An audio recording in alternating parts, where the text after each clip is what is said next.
Project SOAR is a federally funded program that brings college counseling to low-income families in public housing. The pilot is now in 9 cities around the country, and in Los Angeles, it includes the William Mead Homes in Chinatown, next to railroad tracks in the county jail. High school senior Diana Garcia lives there and credits the help with her happy acceptance to her dream school, UCLA. I was at an event at school, it was after school, and I remember someone else had told me that they logged into their portal and they checked, so I logged into mine and I checked, and then as soon as I saw congratulations, I just started crying. And I remember I went outside and I was like, I have to call my mom, and I called my mom, and she was like scared because she thought something bad had happened, but once I told her, she was like emotional as well.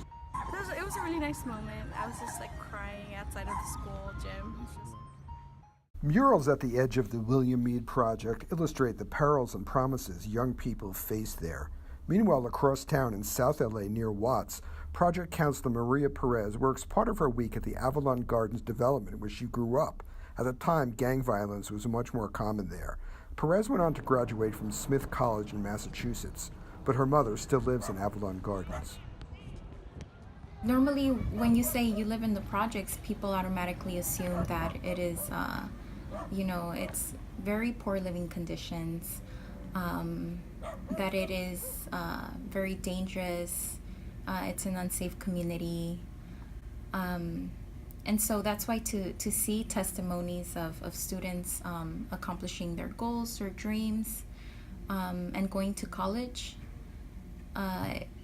it's very inspiring because you kind of go against that narrative. Here at the public housing sites, with that said, we try to really build a relationship with the students. Every relationship is different.